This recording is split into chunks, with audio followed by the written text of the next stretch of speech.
This video will be for the pleats sample. So you'll have two pieces for this sample. You'll need to do the pleats block, cut that out. And again, this is on two separate pages of the pattern packet. So make sure that you paste those two together at that circle, matching up that circle. So for this one, you've got notches all along the top edge. That marks where our pleats are. So we're gonna cut that top edge with straight shears, and then the other three sides we can cut with our pinking shears. And then the opposite for the top. For this one, we're gonna do bottom side, straight shears, and the top three sides, pinking shears. And this is the gather and pleat block we used for our gather sample as well. Okay, so at each of these notch lines, the first thing we're going to do is draw a straight line down the length of the piece. So at every single one of these notches, you need to use your ruler and draw a line down the piece. I've got my notches already slit into my fabric. Make sure those are nice short slits so that you don't end up cutting too far into your seam allowance. So I'm gonna line my ruler up with that notch, and then again, make a marking down the length of my piece. And those notches, the sets of notches should be 1 inch apart with a 1/2 inch gap between. So that inch is the actual pleat, and you'll see the arrow on the pattern piece that shows you which way to fold it. We'll use that in a second. And then the 1/2 inch in between notches is the gap between pleats.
Okay, now I'm going to fold those lines over to meet each other and press them.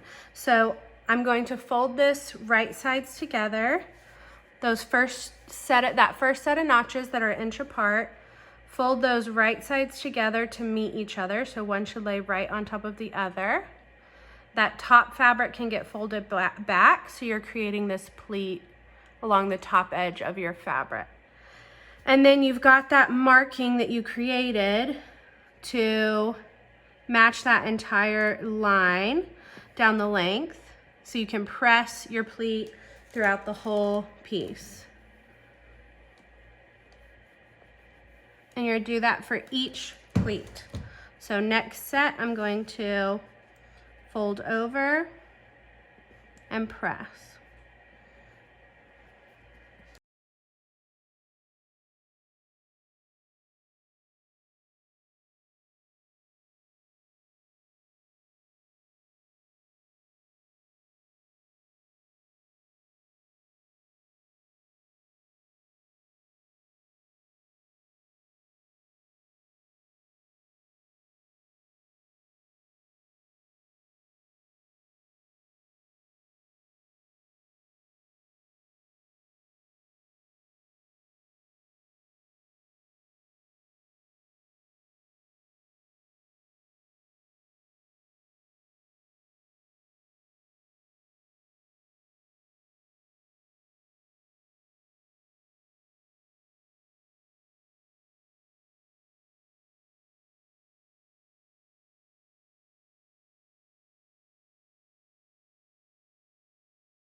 Okay, now I've got all of mine pleated. I'm going to place something on top, heavy, to let those cool while they're being held down in that pressed pleat.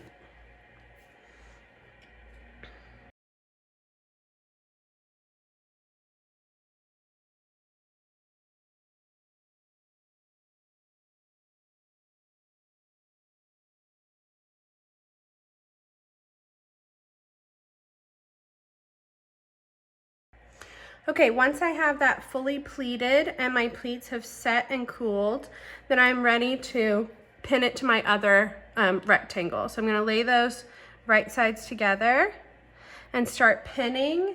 And I like to pin through each and every one of my pleats so that they stay folded exactly where I intended them to be. So I'm gonna flip this over to the other side so y'all can see a little bit better.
Okay, once I've got them pinned, I'm ready to go stitch them down.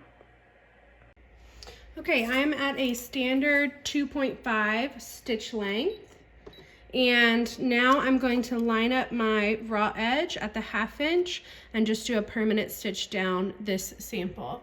It'll be much easier if you're going with the grain, so you'll see my foot is going in the same direction that those pleats are folded. If you're going against the grain, you'll see your foot can catch on those pleats very easily. So it's better if you're going with the grain.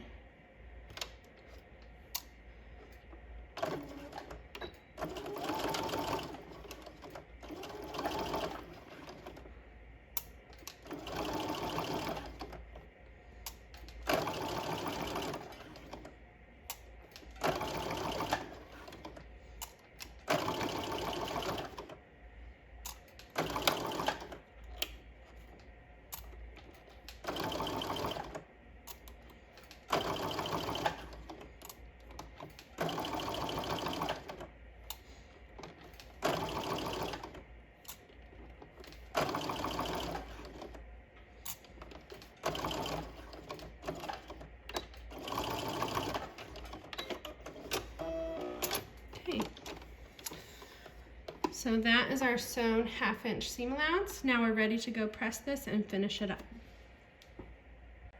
Okay, first thing we always do is trim our threads. And then for this one, just like the gathering, both of our seam allowances will press up towards that flat rectangle. So from the front, I'll let those press towards the flat rectangle, pull that flat rectangle back, and then just press that seam. And as always, I tug on it so that as I'm pressing, I get that flat front without any sort of pleats or creases in my seam line.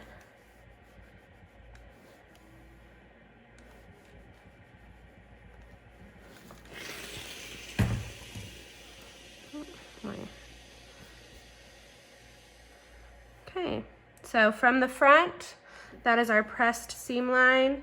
From the back, we have both seam allowances pointing up. And then the last thing I'm gonna do is just flatten out those pleats and give them one last press so that they have a really nice presentation. for my notebook.